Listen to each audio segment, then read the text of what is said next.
رسوله الكريم أما بعد قال الله عز وجل في كلامه المجيد فأعوذ بالله من الشيطان الرجيم بسم الله الرحمن الرحيم لقد من الله على المؤمنين إذ بعث فيهم رسولا صدق الله العلي العظيم وصدق رسوله النبي الكريم قال النبي صلى الله عليه وسلم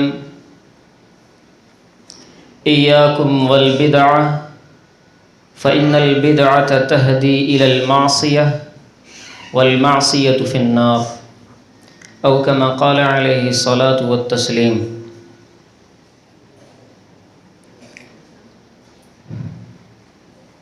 الہام کی رمجھم کہیں بخشش کی گھٹا ہے، الہام کی رمجھم کہیں بخشش کی گھٹا ہے، یہ دل کا نگر ہے کہ مدینے کی فضا ہے۔ ایک بار تیرا نقش قدم چوم لیا تھا، ایک بار تیرا نقش قدم چوم لیا تھا، اب تک یہ فلک سجدے میں پڑا ہے، اب تک یہ فلک سجدے میں پڑا ہے۔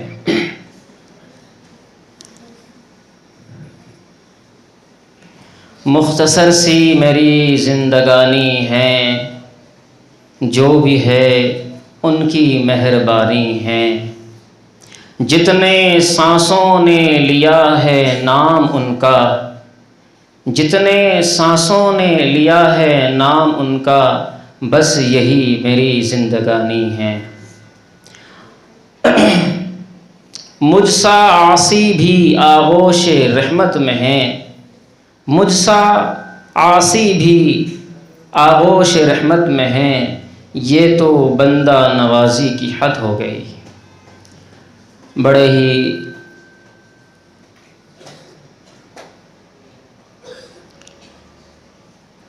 معزز سامعین،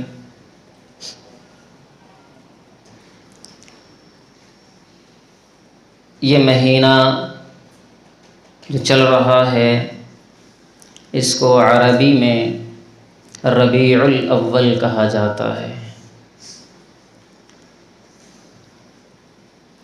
ربیع کے معنی موسم بہار کے آتے ہیں، فصل بہار کے آتے ہیں، اور اس موسم میں ہر جگہ خوشحالی آنا شروع ہو جاتی ہے، اس لیے اس کو ربیع الاول کہا جاتا ہے، موسم بہار کا پہلا مہینہ۔ مشاہدات میں، تجربات میں یہ بات بالکل واضح ہے کہ اگر آپ راستوں میں، گلیوں میں، باغوں میں، باغات میں نکل کر اپنا تجربہ کرنا چاہے تو دیکھو گے کہ باغات میں باغ پکے ہوئے ہیں، درختوں پر پتے آئے ہوئے ہیں، پھولوں میں خوشبو آئی ہوئی ہے، پھلوں میں ذائقہ آیا ہوا ہے، ہر جگہ خوشحالی اور خوش منظر ہے، بڑا ہی خوشنما اور دلکش اور پرکشش منظر ہے۔ یہ موسم ایسا چل رہا ہے کہ ہر جگہ خوشحالی ہی خوشحالی ہے۔ کیوں؟ کیونکہ یہ وہ موسم ہے جس موسم میں سرور کائنات، تاجدار مدینہ، نبیوں کے نبی، رسولوں کے رسول، اللہ کا پیارا، اللہ کا حبیب، ہم سب کا شفیع، ہم سب کا مرشد، ہم سب کا حبیب، ہم سب کا نبی، جناب خاتم النبیین والمرسلین، جناب محمد الرسول اللہ صلی اللہ علیہ وسلم تشریف لائے۔ میرا پیارا حبیب پوری کائنات کے لیے رحمت للعالمین ذات جب اس دنیا میں آیا تو اس دنیا کے منظر ہی بدل گیا، منظر ہی بدل گیا۔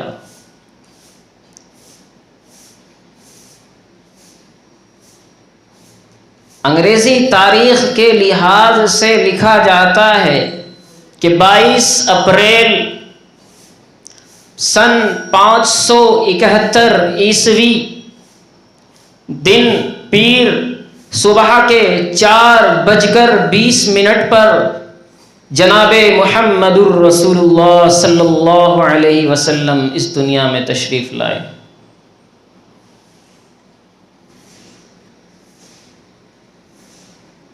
بعد صبا یہ صدا لگا رہی ہے کہ لوگوں دیکھو دیکھو کون آیا ہے، دیکھو اپنی آنکھوں کو دیکھو کہ جن آنکھوں نے اس حبیب کا چہرہ دیکھ لیا پھر اسے کوئی چیز اس سے پیاری اور خوشنما نہیں لگی، جس زبان نے اس نبی کے کلمے کو پڑھ لیا پھر اس کی زبان پر کسی کے گن نہیں گائے گئے، جن ہاتھوں نے نبی کی خدمت کر لی پھر اسے کسی کی خدمت میں ذائقہ اور لطف نہیں آیا۔ یہ ایسا حبیب دنیا میں آیا کہ دنیا کی سوئی ہوئی تقدیر جاگ اٹھی۔ یہ جب نبی دنیا میں آیا بے سہاروں کو سہارا مل گیا، یتیموں کو ایک باپ اور دلارا مل گیا، بیواؤں کو سہارا مل گیا، مظلوموں کو دعاؤں کی قبولیت کا شرف حاصل کرنے کے لیے ایک بڑا بہترین وسیلہ مل گیا۔ کیوں؟ کیونکہ یہ ساری کائنات میں سب سے اعلیٰ، سب سے عرفہ، سب سے اعظم، سب سے مکرم، سب سے معظم، سب سے پیارا، سب سے دلارا، اس کا نام محمد ہے۔ ہاں، اس کا نام محمد ہے۔ محمد جس کی تعریف کی جائے، جس کی تعریف جگ کرے، جگ کا رب کرے، رب کے سب کریں۔ محمد کہا اسے جاتا ہے کہ جس کے ہر گن سے، ہر جز سے، ہر انگ سے میرے نبی کی تعریف نکلتی ہو۔ نہیں دیکھتے کہ میرے رب نے اپنے حبیب کی تعریف کو اپنی تعریف کے ساتھ جوڑ دیا ہے۔ بڑا ہی مکرم، بڑا ہی معظم، سارے نبیوں میں سب سے اعلیٰ، سب سے عرفہ، سب سے اعظم یہ نبی اس مہینے کے اندر تشریف لائے، اس لیے اس مہینے کا احترام سب سے زیادہ ہو گیا۔ اس مہینے کا احترام سب سے زیادہ ہو گیا۔ وہ نبی کون ہے؟ اس کا نور کیا ہے؟ اس کا جمال کیا ہے؟ اس کی خوبصورتی کیا ہے؟ اس کا کلام کیا ہے؟ اس کا مقام کیا ہے؟ اس کا مرتبہ کیا ہے؟ میرا نبی جب اس دنیا میں تشریف لایا تو میرے نبی کے دنیا میں آنے سے دنیا کے کیا کیا منظر بدلے ہیں، اس دنیا میں اس کی بشارت کے لیے کیا کیا واقعات رونما ہوئے ہیں۔ بڑا مشہور واقعہ، الغرض آپ نے سنا بھی ہوگا، بڑا مشہور واقعہ جناب نبی کریم علیہ الصلاۃ والسلام کی آمد سے تقریباً 6 ماہ پہلے اس دنیا کے اندر ایک واقعہ رونما ہوا ہے، اور وہ کیا واقعہ ہے کہ جس واقعے کو اللہ سبحانہ و تعالی نے اپنے کلام الہی کے اندر پارہ نمبر 30 میں سورۃ الفیل میں ذکر فرمایا۔ اور کیا واقعہ ہے کہ اس وقت جب لوگ سرکشی میں، ظلم و بربریت میں آگے بڑھ چکے تھے، رب کی عبادت کو، رب کے کلام کو بھول چکے تھے، کفر کے دلدل میں پھنس چکے تھے، اور اچھائی اور برائی کی تمیز ان کے ذہنوں سے ختم ہو چکی تھی، وہ لوگ بڑے ظالم اور بڑے جابر ہو چکے تھے، انہوں نے اپنے رب کو بھلا دیا تھا، یہاں تک کہ اپنے آپ کو رب ہونے کا دعویٰ کر دیا۔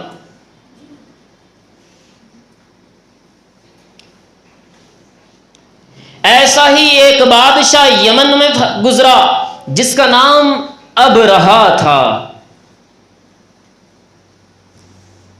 یمن کا ایک بادشاہ ابرہہ،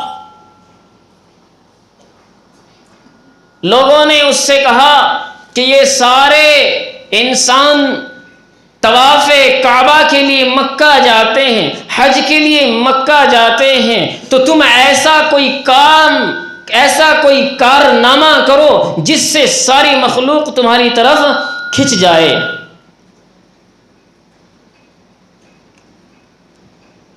تو اس نے یمن میں ایک گھر بنایا، ایک گرجا گھر بنایا، ایک معبد خانہ بنایا، اور لوگوں کو حکم دیا کہ اب مکہ جانے کی ضرورت نہیں ہے، جس کو حج کرنا ہے وہ یہی کرے، جس کو طواف کرنا ہے وہ یہی کرے۔ یہ بات قریش کو پتہ چلی۔ قریش بڑے خاندان والے، بڑے رتبے والے، بڑے جاہ و جلال والے، اللہ نے ان کو بڑی طاقت دی تھی، بڑی نعمتوں سے نوازا تھا۔ ان کو پتہ لگا کہ ایسا انسان، ایسا ابرہہ جس نے اللہ کے گھر سے لوگوں کو روکے رکھا ہے، تو ان کی شان کے خلاف یہ کام ہے۔ لیکن ابرہہ ایک بڑا طاقتور بادشاہ تھا، ایک بڑا طاقتور بادشاہ تھا، اس کے سامنے نہیں ٹک پائے۔ تو اس نے کیا کیا کہ لوگوں کو جب یہ پتا چلا کہ وہاں پر یمن میں مسلمان جو اپنے آپ کو مسلمان کہتے ہیں، جو اپنے آپ کو دین حنیف کے ماننے والے کہتے ہیں، ان کو اللہ کے گھر سے روکا ہے اور وہاں پر ان کو سجدہ کرنے کا اور طواف کرنے کا حکم دیا ہے، تو ایسے ہی وہاں کے قریش کے لوگوں نے وہاں جا کر اس معبد خانے میں، اس گرجا گھر میں، وہ جو اس نے گھر بنایا تھا اس کے اندر جا کر غلاظت کر دی، ناپاک کر دیا اس گھر کو۔ ابرہہ کو غصہ آیا اور اس نے یہ ارادہ کر لیا کہ جس گھر کی وجہ سے انہوں نے میرے اس بنائے ہوئے محل کی توہین کی ہے، میں اب اس گھر کو منہدم کر دوں گا، میں اب اس گھر کو ہی مٹا دوں گا، میں اب اس اللہ کے گھر کو ہی زمین سے مٹا دوں گا، میں اس کو گرا دوں گا۔ اس نے یہ ارادہ کر لیا اور اس نے ایک لشکر تیار کیا، ہزاروں کی تعداد میں لشکر ہے۔ بادشاہ چلا ہے تو اپنی شایان شان چلا ہے، ہاتھیوں کا لشکر تیار کیا، ہاتھیوں کا، کہ اس سے چل کر مکہ میں حملہ کریں گے اور کعبۃ اللہ نعوذ باللہ جو اللہ کا گھر ہے اس کو منہدم کر دیں گے۔ اس کے ارادے سے، اس ناپاک ارادے سے ابرہہ اپنے شہر سے چلا۔ لوگوں کو پتا چلا کہ ابرہہ ایک بہت بڑا لشکر لے کر اللہ کے گھر کو گرانے کے لیے آ رہا ہے، تو لوگ ڈر گئے۔ لوگوں کو پتا تھا کہ تمہارے اندر اتنی سکت اور طاقت نہیں کہ تم اس کا سامنا کر سکو،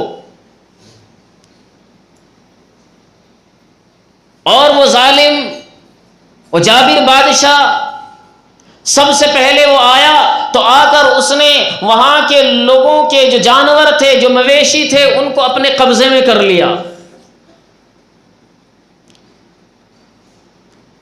جس میں سرور کائنات جناب محمد الرسول اللہ صلی اللہ علیہ وسلم کے دادا جناب عبد المطلب کے جانور بھی تھے۔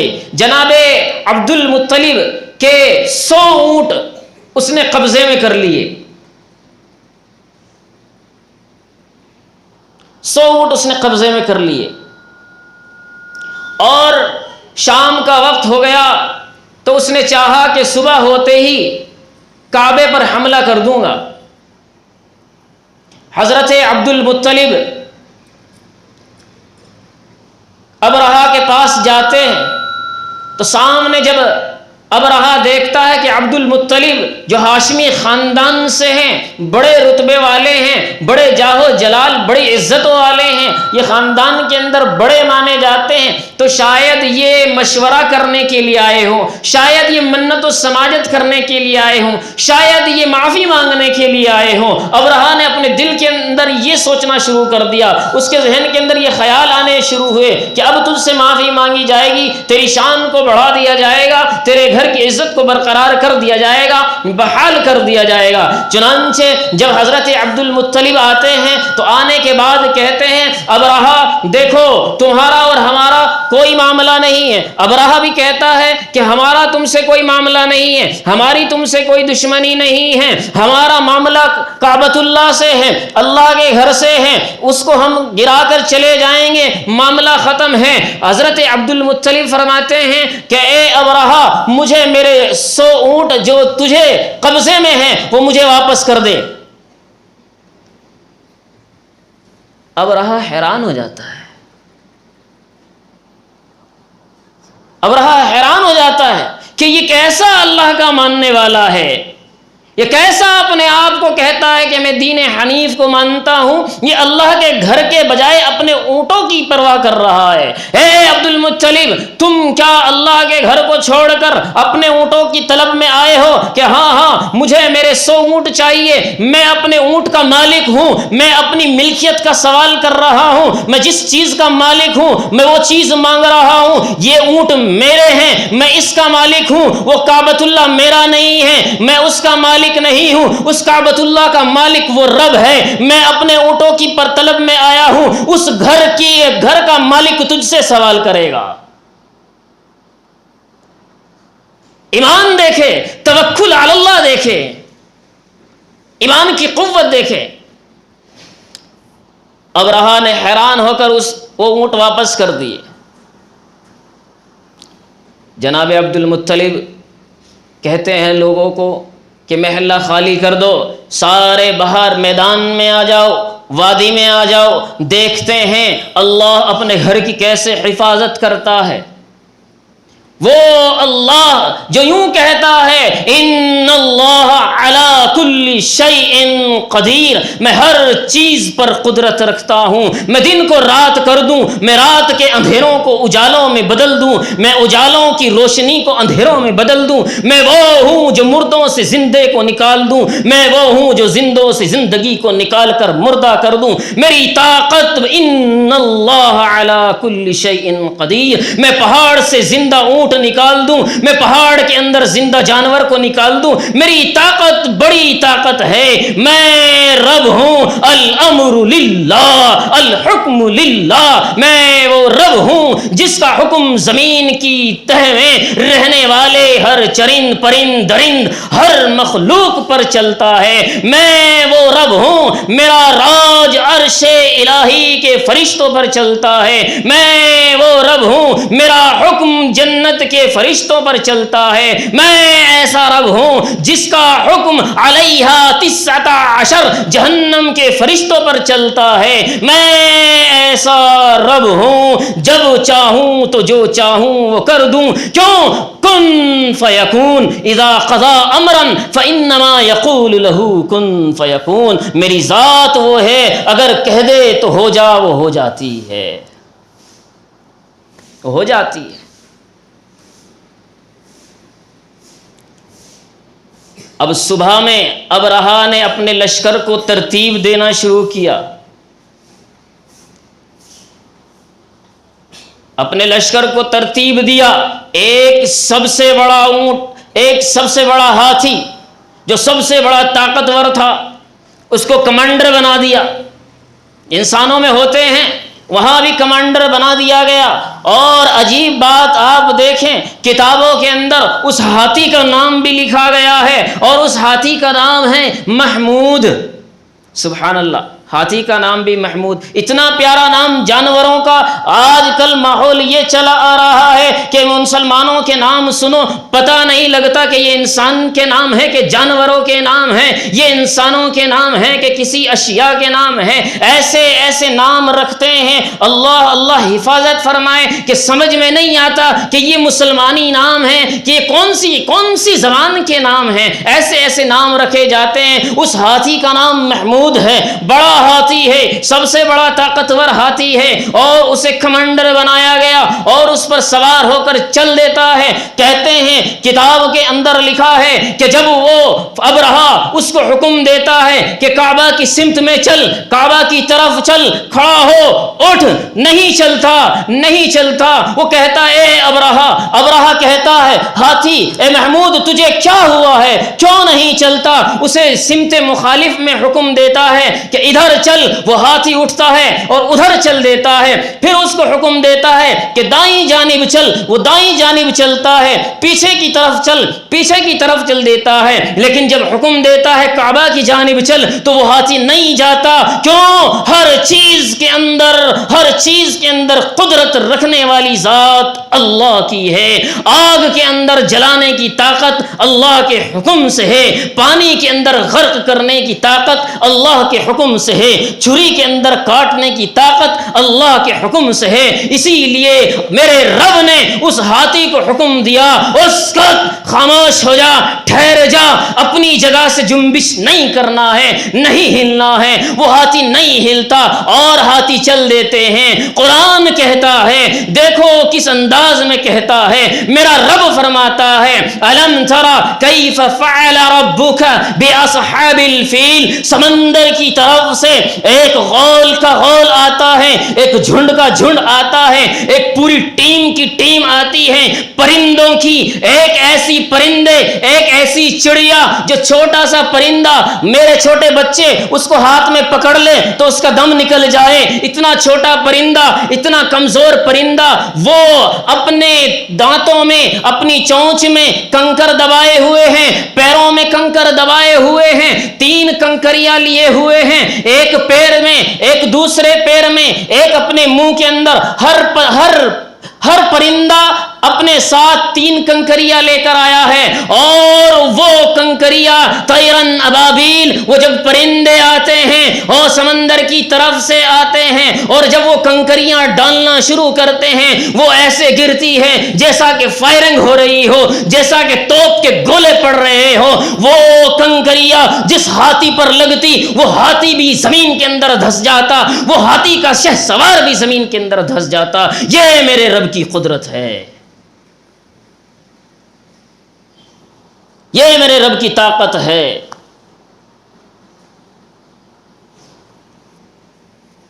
ہاتھی کا اور ہاتھی والے کا، ان سب کا جس کے اوپر کنکر لگتی، جس کے اوپر وہ پتھری گرتی، وہ بجری گرتی، اس کے گر جانے کی وجہ سے وہ ٹوٹ پھوٹ کر دھرم بھرم ہو جایا کرتا، ایسا ہو جاتا جیسا کہ کھایا ہوا بھوسا ہو جاتا ہے۔ اس واقعے کو اللہ سبحانہ و تعالیٰ نے ارشاد فرمایا الم تر کیف فعل ربک باصحاب الفیل، اے نبی کیا تم نے نہیں دیکھا کہ کیا کیا تیرے رب نے ہاتھی والوں کے ساتھ؟ الم یجعل کیدہم فی تضلیل، کیا تیرے رب نے ان کی حرکتوں کو، ان کی تدبیروں کو، ان کی سازشوں کو ناکام نہیں کر دیا، ناکام نہیں کر دیا؟ وارسل علیہم طیرا ابابیل، اس رب نے پرندوں کے غول کے غول بھیجے ان پر، اور وہ کیا کرتے تھے؟ وہ ترمیہم بحجارۃ من سجیل، سجیل، میرا رب کہتا ہے کہ وہ پرندے ان پر کنکریاں مارتے تھے، اور وہ کنکریاں ان پر جو پڑتی تھی، پڑنے کے بعد فجعلہم کعصف مأکول، وہ کھائے ہوئے بھوسے کی طرح ہو جایا کرتے۔ یہ رب کی طاقت ہے، یہ رب کی طاقت ہے۔ اتنا بڑا طاقت والا رب، یہ واقعہ یوں رونما ہوا کہ انسانوں کے اندر یہ چیز پیدا ہو کہ میرا رب کوئی ہے، اس کی طاقت سب طاقتوں پر غالب ہے۔ اس تعلق کو کم ہونے کی وجہ سے، اللہ سے ربط کم ہونے کی وجہ سے، اللہ سے کانٹیکٹ کم ہونے کی وجہ سے اللہ نے اپنے حبیب کو بھیج دیا تاکہ وہ لوگوں کو اللہ کی طرف لے جائے، تاکہ وہ جو اللہ سے دور ہو چکے ہیں، جو اللہ کے دین سے گمراہ ہو چکے ہیں، ان کو اللہ کے دین کی طرف لے جائے، وہ ان کو ان کی جنت کی طرف لے جائے، وہ ان کو ان کی برائیوں سے نکال کر روشنی کی طرف لے جائے، ہدایت کے چمکتے ہوئے ستارے اور چراغ کی طرف لے جائے۔ اللہ نے اس لیے اپنے حبیب کو مبعوث فرمایا۔ اس لیے جس سال میرا نبی دنیا میں تشریف لایا اس سال کو عام الفیل کے نام سے تعبیر کیا جاتا ہے۔ ہاں، ہاتھی والا سال۔ آپ کتابوں کے اندر تلاش کرنے لگ جائے تو نہیں ملے گا، لیکن اگر یہ لفظ تلاش کریں گے تو پورا واقعہ ملے گا، عام الفیل۔ اس کے 6 مہینے بعد سن 571 عیسوی 22 اپریل پیر کا دن صبح کو جناب محمد الرسول اللہ اس دنیا میں تشریف۔ کیسے کیسے واقعات رونما ہوئے، میرے نبی کی شان دنیا میں آنے سے پہلے اجاگر ہو گئی، لوگوں کو بتایا گیا کہ کون آ رہا ہے، کون آ رہا ہے۔ جب میرے نبی اپنی ماں آمینہ کے رحم میں تھے، پیٹ میں تھے، وہاں سے کیا خوشبوئیں ظاہر ہوا کرتی تھی۔ اعلیٰ مقام دیکھے نبی کا۔ محلے کی عورتوں نے پوچھا، آمینہ تم کون سا عطر لگاتی ہو، تم کون سی خوشبو لگاتی ہو، تم کہاں سے عطر لاتی ہو، کون سی کمپنی کا یہ عطر ہے، کون سی کمپنی سے تم نے یہ عطر خریدا ہے، کہاں سے آتا ہے، کون سے پھول کے رس کا نچوڑا ہوا یہ عرق ہے، کون سا گلاب ہے، کون سی وہ خوشبو ہے جو تم اپنے جسم پر لگاتی ہو، جس گلی سے گزر جاتی ہو اس گلی کے اندر تمہاری خوشبو مہک جاتی ہے۔ آمنہ بتاؤ تو صحیح، تم جب سے اس کنویں پر پانی بھرنے لگی ہو اس کنویں کا پانی شہد سے بھی زیادہ میٹھا ہونے لگا، ایسا کیا ماجرا ہے؟ آمینہ بتاؤ تم ایسی کون سی خوشبو لگاتی ہو؟ اماں آمینہ فرماتی ہے کہ نہیں، یہ کسی عطر کا کمال نہیں، یہ کسی پرفیوم کا کمال نہیں، یہ کسی کمپنی سے لایا ہوا عطر نہیں ہے، یہ کسی شہر کا، کسی ملک کا، کسی وطن کا، کسی کنٹری کا کوئی عطر نہیں ہے، کوئی عطر کا کمال نہیں ہے، بلکہ یہ سرور کائنات کا کمال ہے جو میرے رحم کے اندر ہے۔ وہ نبی جہاں سے گزرتا ہے وہاں سے خوشبو ہو جاتی ہے۔ یہ میرے نبی کی دنیا میں آنے سے پہلی آمد ہے، میرے نبی کی دنیا میں آنے سے پہلے انوار و برکات ہیں جو لوگوں نے اپنی آنکھوں سے دیکھے ہیں۔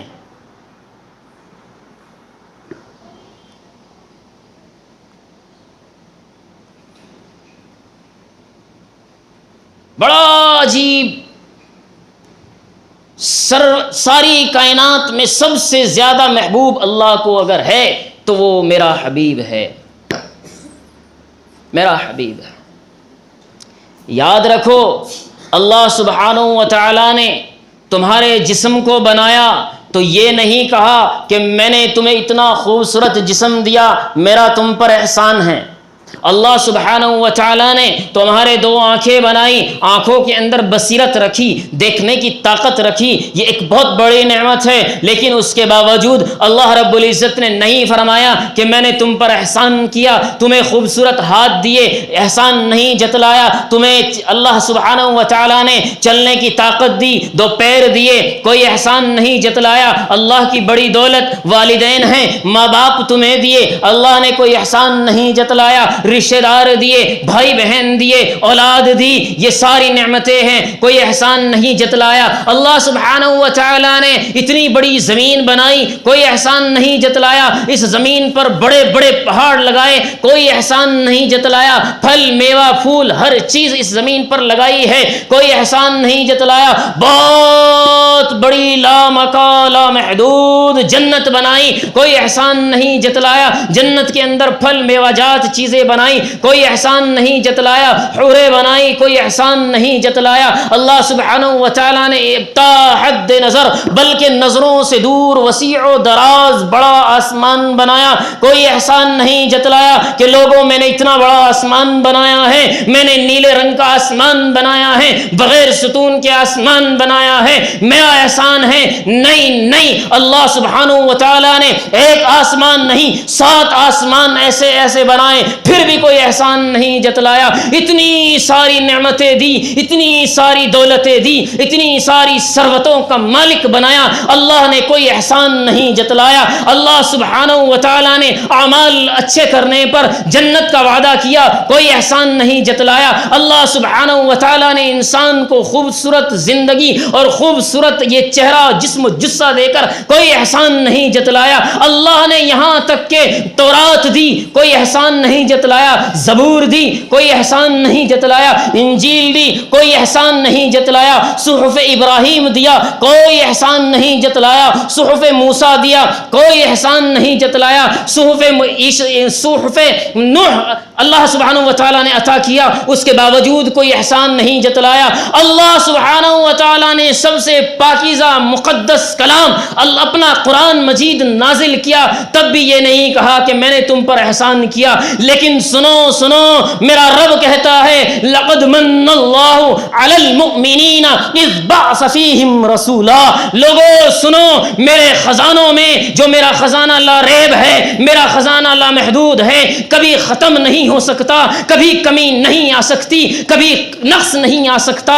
میں ساری دنیا کو صبح شام لٹاتا ہوں، کوئی کمی نہیں آئی ہے. اتنی کمی نہیں آئی جتنا کہ ایک سمندر سے ایک چڑیا اپنی چونچ میں پانی اٹھا لے، اور اس کے چونچ میں پانی اٹھانے کی وجہ سے سمندر میں کتنی کمی آ جاتی ہے. میرے رب کے خزانے میں اتنی کمی بھی آج تک نہیں آئی ہے، اور لٹاتا رہے گا، کوئی کمی نہیں آئے گی. اللہ کا خزانہ لامحدود ہے، کبھی ختم نہ ہونے والا ہے. میرا رب کہتا ہے اتنے بڑے خزانے کے اندر میں نے ایک اپنا خزانہ، ایک اپنا لال، ایک اپنا موتی، ایک اپنا جوہر، ایک اپنا ہیرا تم لوگوں کو دیا ہے، جس کی شخصیت، جس کی ذات جناب محمد الرسول اللہ ہے. لقد من اللہ علی المؤمنین اذ بعث فیہم رسولا. اے ایمان والو، میں نے تمہارے درمیان اپنے حبیب کو بھیج کر تم پر احسان کیا ہے. سوچو ذرا، کتنا بڑا نبی ہوگا جس کی بعثت کو میرے نبی نے کہا کہ میرا تم پر احسان ہے. اور لوگوں یہ سوچو ذرا، احسان کب جتلایا جاتا ہے؟ احسان کب جتلایا جاتا ہے؟ جب بہت بڑی اور بہت اہم چیز ہوتی ہے. اگر آپ کو آپ کے اساتذہ اپنی خاص چیز تمہیں دے اور دینے کے بعد کہے کہ دیکھو یاد رکھنا یہ بہت قیمتی چیز ہے، یہ میرے دل کے قریب ہے، میں نے تمہیں دی ہے، اس کا خیال رکھنا، تو تمہیں کیا لگے گا؟ وہ چیز گوا دی جائے، اسے چھوڑ دیا جائے، پسے پشت ڈال دیا جائے؟ نہیں، وہ سب سے زیادہ دل کے قریب ہوتی ہے، سب سے زیادہ احترام اور اہتمام کے قابل ہوتی ہے. اس لیے میں کہتا ہوں اللہ سبحانہ و تعالیٰ نے اپنے حبیب کو مبعوث فرما کر اور احسان جتلا کر یہ بتلایا کہ لوگوں یہ ایسا حبیب اور ایسا نبی ہے کہ اس کا احترام کرنا چاہیے، اس کی عظمتوں کو، اس کے وقار کو اپنے دل کے اندر بٹھا لو، یہی تمہیں کامیابی اور کامرانی عطا کرے گی. اللہ سبحانہ و تعالیٰ سے دعا ہے کہ اللہ سبحانہ و تعالیٰ ہم سب کو کہنے سننے سے زیادہ عمل کی توفیق نصیب فرمائے. وآخر دعوانا ان الحمد للہ رب العالمین. جن حضرات نے سنت ادا نہیں کری وہ سنت ادا